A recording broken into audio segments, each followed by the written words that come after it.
Estas férias leve o observador no bolso. Na praia, no campo ou entre viagens, acompanhe toda a atualidade sem limites. Assine com 40€ de desconto e habilite-se a ganhar uma estadia de 2 noites num dos hotéis boutique da Small Portuguese Hotels. Este verão, desligue da rotina, não da informação. Assine em observador.pt. Notícias.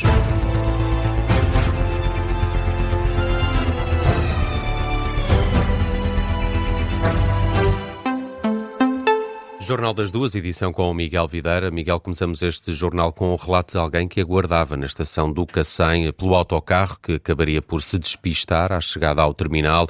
Um acidente que resultou na morte de 2 pessoas. 2 mulheres que, tal como a testemunha que agora vamos ouvir, estavam junto às paragens dos autocarros que servem este terminal. Acabaram por ser atropeladas. Há ainda a registrar 16 feridos. Na estação do Cacém, no concelho de Sintra, tem estado ao longo das últimas horas o repórter do Observador, Miguel Pina Andrade. Miguel, falaste há pouco com uma testemunha do acidente. Que relato faz do que aconteceu? É um relato emocionante, Miguel. Fátima Sancho estava atrasada para o trabalho e aguardava a chegada do autocarro envolvido no acidente. Esta testemunha assistiu a tudo o que se passou no terminal de autocarros. Ouço-me com estrondo e ouço toda a gente ia gritar. Quando eu me viro, vejo que o autocarro vir de direção para mim. Eu só tive coisa, foi de entrar na estação, porque senão eu ia à frente. E nisto, quando eu vejo, depois olho assim para a porta, vejo já pessoas no chão, vejo já 2 que já não tinham vida, que eu ainda fui ver e tudo, já não respiravam, pronto. E vejo outra entalada entre o autocarro e um poste. Não, a sério, que eu fiquei sem reação. Um relato impressionante de Fátima Sanches que confirma que, para além das 2 vítimas mortais, houve mais pessoas a serem atingidas pelo autocarro. Não, foi muita gente atingida, porque assim, eu conforme vejo o autocarro, vejo muita gente já no chão e algumas já por baixo do autocarro, mesmo porque eu ainda tive coisa a de ver. Mas é assim, de óbitos ainda só vim 2, porque estavam ali mesmo à frente do autocarro. Mas estavam pessoas a gritar, porque estavam lá dentro também já muita gente ferida. Muitos feridos é o relato de Fátima Sanches, que realça a rapidez de chegada dos bombeiros ao local. Demoraram cerca de 5 minutos e admite que nunca viu nada assim. É assim, eu com a idade que tenho hoje nunca tinha visto uma coisa dessa, nunca na minha vida. Foi a primeira vez. E aquele estrondo que não me sai da cabeça e as pessoas a gritarem que não me sai da cabeça. Fátima Sanches, que viu o acidente que provocou 2 vítimas mortais e 16 feridos leves, que entretanto foram levados para o Hospital Amadora Sintra e São Francisco Xavier. A única atualização que foi feita é a que prevalece. O comandante dos bombeiros da Gualva do Cacém deu conta de que o autocarro a entrar no terminal não travou e embateu contra várias pessoas, pelo menos as 2 vítimas mortais. Esta que foi a única atualização das autoridades. Os jornalistas permanecem junto à entrada dos autocarros no terminal, que entretanto foi vedada pela polícia. As pessoas que aqui estavam, entretanto, desmobilizaram. Lá dentro os trabalhos continuam. Ao longo da última hora foram saindo de dentro do terminal algumas ambulâncias acompanhadas de motas, mas é como te disse, Miguel, continuamos a aguardar outro ponto de situação das autoridades. Ainda também não há uma previsão para a reabertura do terminal. Onde está o Miguel Pina Andrade, é o repórter do Observador que ao longo das últimas horas aqui nos tem dado conta de alguns pormenores relacionados com este acidente. Um autocarro despistou-se à chegada ao terminal do Cacém, junto à estação dos comboios, atropelou 2 mulheres que acabariam por vir a morrer. Há ainda 16 feridos. Alguns dos feridos foram transportados para o Hospital Amadora Sintra, o Hospital Fernando Fonseca. Do Cacém para Oeiras, terminaram há pouco as jornadas parlamentares da Aliança Democrática. Sim, com as intervenções dos líderes parlamentares dos 2 partidos que sustentam o governo, PSD e CDS. Hugo Soares e Paulo Núncio ensaiaram os argumentos a invocar durante o debate do Estado da Nação, agendado para o próximo dia 16 e que marca o fim da sessão parlamentar. Enalteceram-se os feitos do governo. Ao mesmo tempo, Ricardo Lopes, agora aqui em direto de Cascais, que se responsabiliza a oposição pelo facto de não ter sido possível chegar mais longe.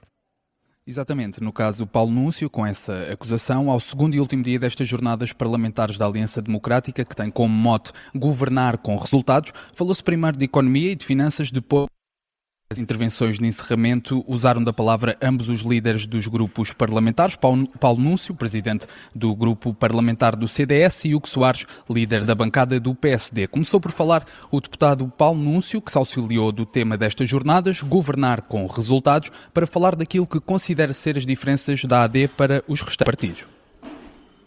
E estas três palavras distinguem-nos de todas as forças políticas que existem em Portugal.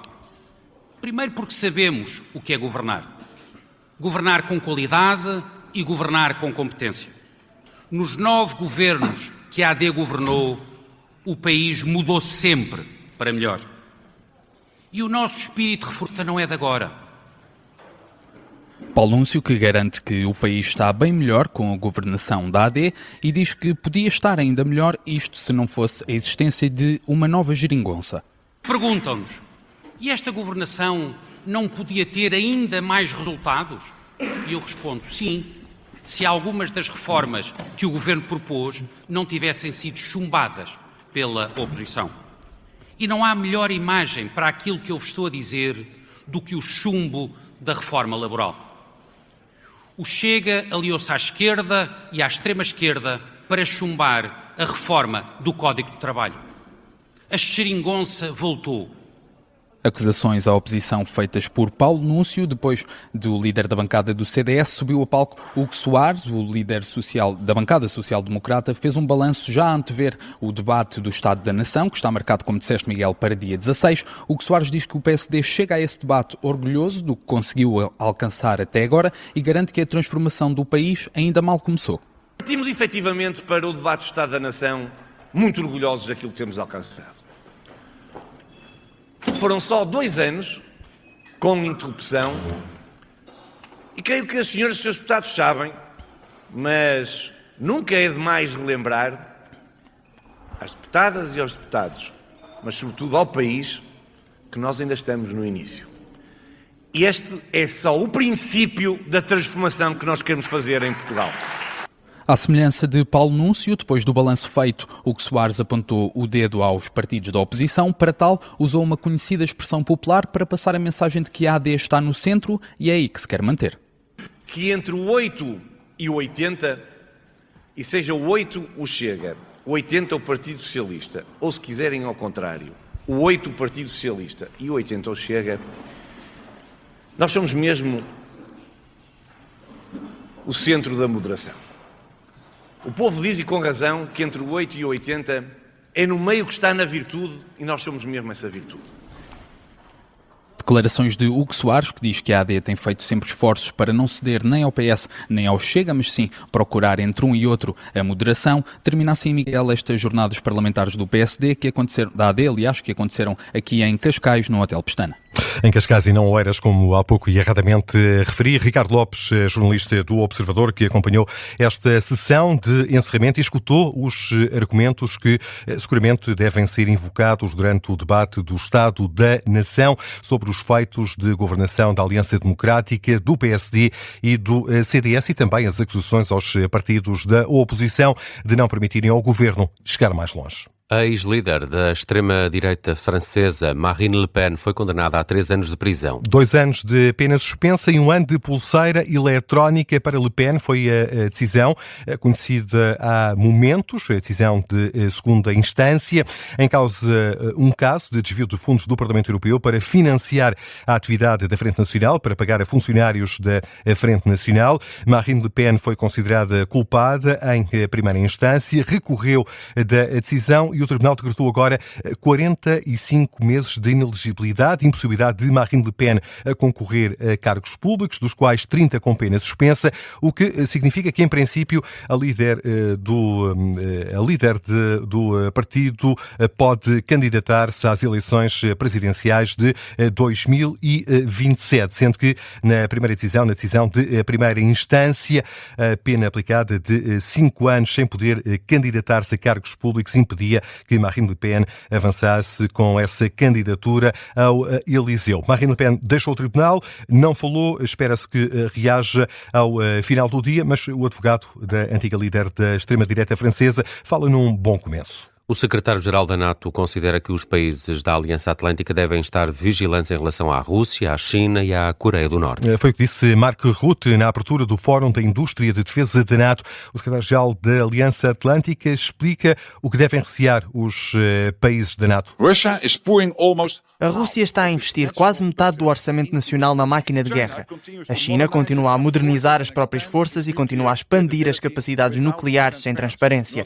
A Coreia do Norte continua a expandir o programa nuclear e a financiar a Rússia. Os Estados Unidos danificaram as capacidades nucleares e balísticas do Irão. Nós temos de permanecer vigilantes. Estes países cada vez mais trabalham em conjunto e posso garantir que não têm o nosso maior interesse em mente. É o que diz o secretário-geral da NATO, declaração esta manhã. Antes anunciou um conjunto de investimentos em defesa aérea, por exemplo, a compra de drones de grande altitude, aviões de vigilância e um avião de reabastecimento. Vamos a outras notícias também. Destaque a esta hora, Miguel. Segue hoje para a Venezuela seguem perto de 15 toneladas de ajuda humanitária, é isso que anuncia o Ministério dos Negócios Estrangeiros, material humanitário que inclui material de higiene, abrigo, conforto e saneamento, também ferramentas e equipamentos de apoio à remoção de escombros e ainda 2 ambulâncias cedidas pela Cruz Vermelha Portuguesa. O material deve chegar amanhã a território venezuelano. A equipa que foi ajudar nas operações de resgate regressa depois a Portugal no voo que transporta este material. O último balanço dos terremotos da passada semana na Venezuela apontam para 3.535 mortos, quase 17 mil feridos. No ano passado, o excedente dos municípios disparou 84% à boleia do IMT da taxa turística. É o que revela o relatório sobre a evolução orçamental da administração local, das câmaras municipais em 2025, da autoria do Conselho das Finanças Públicas. Os municípios registaram um excedente de 492 milhões de euros, mais 224 face ao ano de 2024.